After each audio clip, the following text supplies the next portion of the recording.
रात में सुंदर चमकते चांद में काले काले दाग आते हैं। शायद इसी से यह कहावत बनी होगी, चांद में दाग होना अर्थात किसी सुंदर वस्तु में कमी होना। कथा के अनुसार पहले चांद में दाग नहीं था, चांद और भी सुंदर था। चांद के काले धब्बे को लेकर कई कहानी प्रचलित हैं। इनमें से एक कहानी इस प्रकार है। ऐसा माना जाता है कि चांद, सूरज, हवा, आग ये सभी देवी परिवार के सदस्य थे।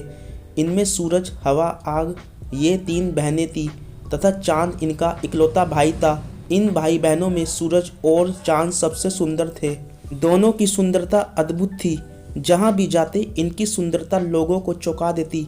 माँ ने इन्हें इतने अच्छे संस्कार दिए थे कि चारों आपस में मिलकर रहते थे, हमेशा एक दूसरे की मदद किया करते थे। इनका परिवार एक खुशहाल परिवार था जिसे देखकर लोग इनसे ईर्ष्या करते थे। धीरे धीरे चारों भाई बहन हंसते खेलते बड़े होने लगे। उनके रूप गुण की चर्चा दूर दूर तक होने लगी। बहनें समझदार थी अतः वह जिम्मेदार निकली, परंतु भाई चांद बुरी संगत में पड़ गया।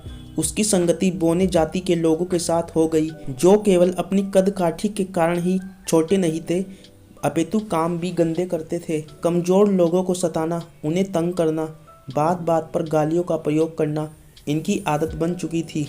ये जुआ खेलते थे और नशा भी करते थे। चांद ने भी ये काम करने शुरू कर दिए। चांद की माँ और बहनों ने उसे खूब समझाया, पर चांद नहीं माना। वह अपनी जिद पर अड़ा रहा। एक दिन माँ के खूब समझाने पर उसने क्रोध में आकर कहा, मैं अब बड़ा हो गया हूँ, अतः अपना भला बुरा खुद सोच सकता हूँ। वह गुस्से से पैर पटकते हुए घर छोड़कर चला गया। माँ बेचारी क्या करती, अपने राह से भटके हुए बच्चे को भाग्य के सहारे छोड़ दिया और ईश्वर से प्रार्थना की कि ईश्वर उसके बच्चे को सही रास्ता दिखाए। चांद को घर छोड़कर गए बहुत दिन बीत गए। समय हर घाव भर देता है, अतः अब पूरे परिवार को चांद के बिना रहने की आदत हो गई। दूसरी तरफ घर छोड़कर गया चांद अपने दुष्ट मित्रों के साथ खूब मस्ती करता, उनके साथ मिलकर हर गंदे काम करता था। यहाँ उसे रोकने टोकने वाला कोई नहीं था। वह अपने आप को आज़ाद पंछी की तरह महसूस करता था। अब वह दोस्तों के साथ पूरी दुनिया की सैर करता। कहा जाता है कि अच्छा काम करने का सुख हमेशा साथ रहता है, परंतु बुरा काम व्यक्ति को ज़्यादा सुखी नहीं बना सकता। धीरे धीरे चांद का मन भी बुरे कामों से ऊब गया। उसे अपने दोस्तों के बीच उठना बैठना अच्छा न लगता। चांद को अपने प्यारे परिवार की याद आती। अपनी माँ की हर सीख उसके कानों में गूंज उठती। उसे कुछ समझ में नहीं आ रहा था कि वह क्या करे। एक दिन उसने घर वापस जाने का निर्णय ले ही लिया। कई दिनों बाद वह अपने घर पहुंचा। घर में उसे कोई पहचान ना सका, क्योंकि लगातार बुरे काम करने के कारण उसकी चमक दमक फीकी पड़ गई थी। चेहरे की रौनक उड़ चुकी थी। उसे घर में वापस आया देखकर घर वाले खुश नहीं हुए, क्योंकि उसने अपने खराब कामों से अपने पूरे परिवार का नाम मिट्टी में मिला दिया था। हाँ, उसके लौटने से उसकी प्यारी बहन सूरज बहुत खुश थी। उसने घर वालों को समझाया कि चांद अब कोई गलत काम भविष्य में नहीं करेगा। सूरज के समझाने पर माँ चांद को रखने के लिए तैयार हो गई।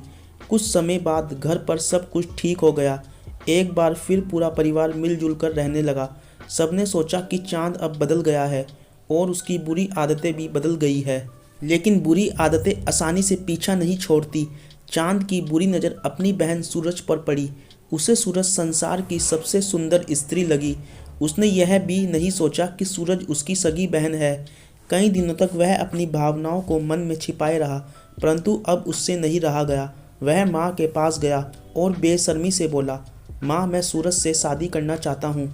मैंने लगभग सारी पृथ्वी का भ्रमण किया है, मैंने सूरज जैसी सुंदर स्त्री नहीं देखी। यह सुनकर माँ दंग रह गई। वह चांद को डांटती हुई बोली, तुम्हें शर्म नहीं आती ऐसी बात करते हुए? सूरज तुम्हारी बहन है। चांद ने हंसते हुए उत्तर दिया, शर्म किस बात की, मैं संसार का सबसे सुंदर पुरुष हूँ और सूरज सबसे सुंदर स्त्री। सूरज जैसी सुंदर जीवन संगनी मुझे और कहीं नहीं मिल सकती। यह सुनकर माँ को बहुत क्रोध आया। उसने स्पष्ट कह दिया, हमारे यहाँ भाई बहन की शादी नहीं हो सकती। इसके साथ उसने चांद को घर से निकाल दिया। वह ऐसे बुरे विचारों वाले अपने बेटे को घर पर नहीं रखना चाहती थी। कहते ही चांद बाहर जा रहा था, तब सूरज वहां आ गई। उसने सारी बातें सुन ली। उसके मन में अपने भाई के प्रति गहरी नफरत जाग उठी।